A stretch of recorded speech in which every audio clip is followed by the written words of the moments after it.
These are the cab. Let me see, which are these? The end. These are the end sash. Okay, back up. Yeah.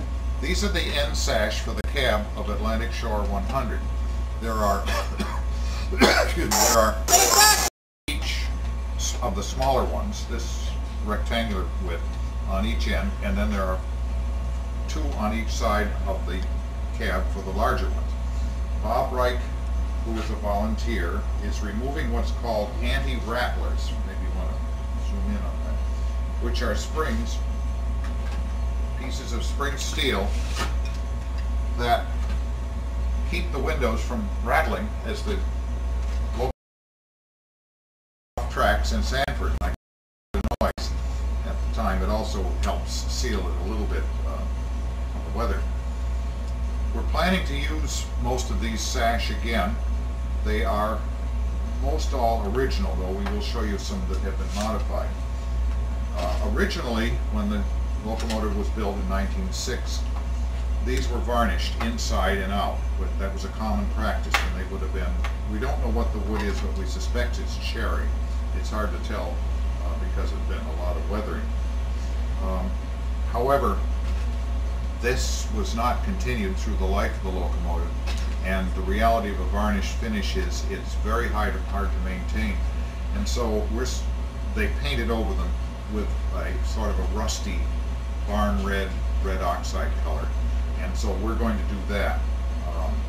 The original varnish is still there, and let's flip the sash over to the other side and show what's there. Oh, one other detail. Bob is removing a lift handle. I should sort of lift that up so it's easier to see. Lift the whole sash up.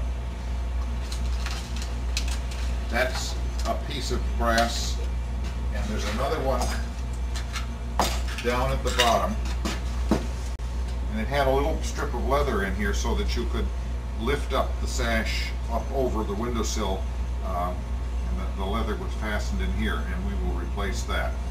These are original brass castings. They'll shine up quite nicely. We sometimes, even though they would have painted them over, we just can't bear ourselves to paint over them, so we do have little accents in the finish that may not have been original but look pretty nice.